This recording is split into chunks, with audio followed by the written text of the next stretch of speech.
that's something you want to talk to your doctor about. Thank you.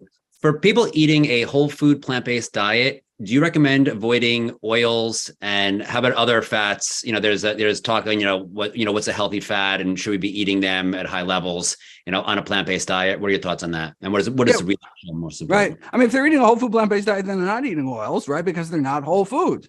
Instead of eating walnut oil, why don't you eat walnuts? Instead of eating flaxseed oil, why don't you eat some flax seeds? You get all the other nutrients in there, right? Oil is the kind of table sugar of the fat kingdom, right? You take something like a sugar beet, super healthy, which is where most sugar comes from these days. You remove all the nutrition, all the fiber, all the vitamins and minerals, you're left with table sugar, right? And same thing. You take a walnut, you remove all the nutrition, all the vitamins, minerals, except a few fat-soluble vitamins left.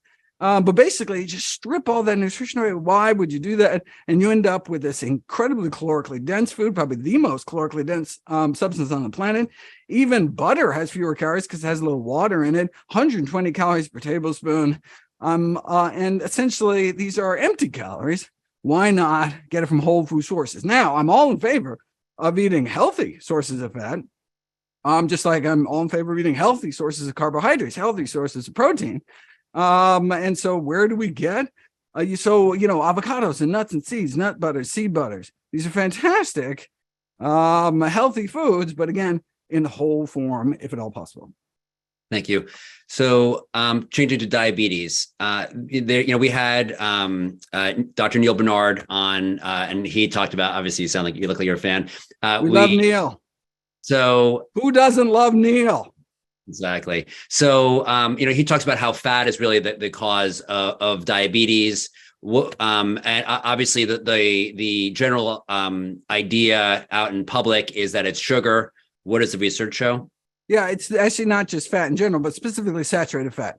Saturated fat causes insulin resistance, which is the cause of prediabetes and type 2 diabetes. And so we can treat the cause and sometimes even reverse the disease by pulling out saturated fat from our muscles and liver. We do that in two ways. One, stop it going into our mouths. Saturated fat mostly found in meat, dairy, and junk.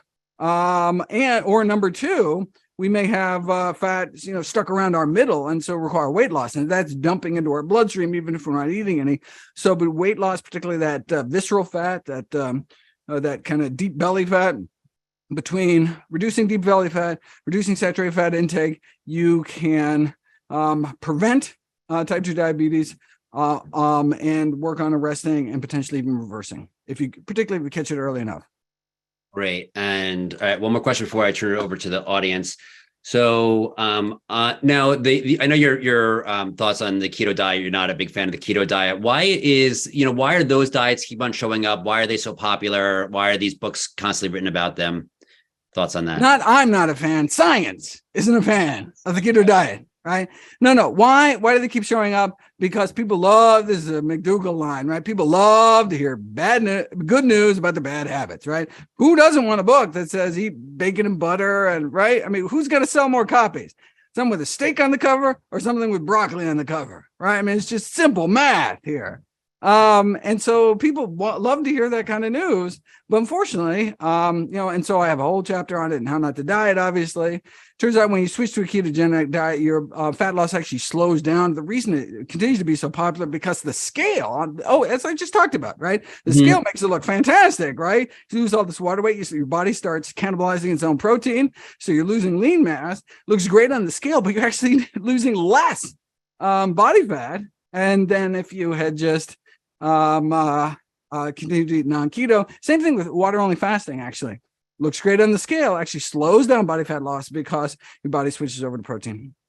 Thank you. We're going to have our first participant from the audience ask a question. Steve, please state where you're from and ask your question. Hi, Steve from New York. Dr. Greger. Hey, Steve. My mom was Brooklyn, dad was Queens. Where are you in New York? Rockaway Beach. Nice. Kudos to you. Blessings. Thanks. All the best. 2 questions. I'm one of Dr. Goldner's smoothie shredders, recovered from Hashimoto's, lupus, rheumatoid arthritis. Whoa. But when I hear you talking about wall off your calories, is my Vitamix messing with my cell walls? First question. Second question. Appreciate the deep dive you just. Hey, I'm trying to go fast because of you. You know. Appreciate the deep dive you just did on allulose, but you didn't cover the problems that like the other sugars.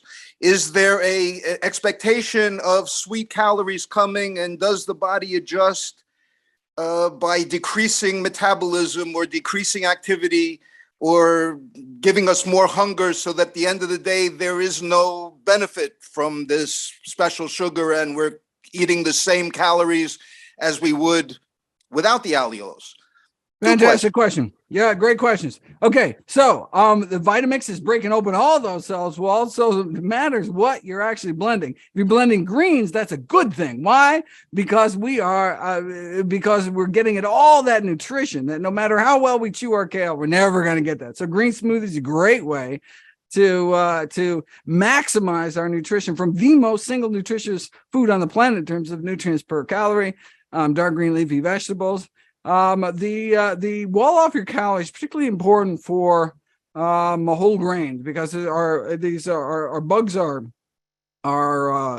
starch feeders, fiber feeders. Of course, nothing happens to the fiber in the Vitamix, but but if you blend up, I don't know, if you make some you take oat groats and blend into oat flour in your Vitamix to make some kind of muffin thing or something, then you are really robbing your good gut bugs of all that that goodies that you would normally get if you would just chewed on oat groats. And in terms of allulose, these so-called rare sugars, there's not enough safety data to give a green light to them. And of course, we have the erythritol story, which is not a rare sugar, but a sugar alcohol, where we thought it was harmless. And then we realized that that's probably not the case. And so a big red light to erythritol, making us even more sensitive to the lack of safety data for the rare sugars. But you bring up a good point about any kind of low calorie or non-caloric sweetener. But there's a mismatch in the brain between the sweetness that's tasted on the tongue, the amount of calories your brain recognizes going into your system when you drink like a diet soda or something. And so normally your brain is very good about, it tastes this sweet, I'm going to get this many calories. And then all of a sudden it tastes just as sweet, but all of a sudden no calories. And so the brain's like, whoa, here all along I was thinking sweet calories, but actually it's sweet calories. So boy, I have to kind of ramp up my appetite because I thought I was getting this many calories. I think I'm only getting this many calories. I got to ramp up my appetite for sweetness. And so you actually end up, so if you have a diet soda in the morning compared to a regular soda, you actually eat more at lunch after having a diet soda, even though they're, kind of just as sweet. And such that you don't do yourself any favors in terms of weight loss, in terms of blood sugars. And so what should we do? What we should do is we should get our sweetness from whole foods. Whenever possible, eating sweet potatoes and fresh fruit, dried fruit. Date sugar is probably the best sweetener for like baked goods, which is just dried pulverized dates. It's actually a whole food. And in terms of a sweetener for like drinks, because date sugar has fiber, so it gets kind of clumpy. I would suggest probably date syrup, even though it's really not a whole food. They extract some of the fiber. But if you look at the date syrups, try to find one with at least like 3 grams of fiber per serving, or you buy the one with the most fiber per serving, which is kind of a proxy for how unprocessed it is. Or even better, make your own. Have a recipe in my How Not to Die cookbook on making your own dates.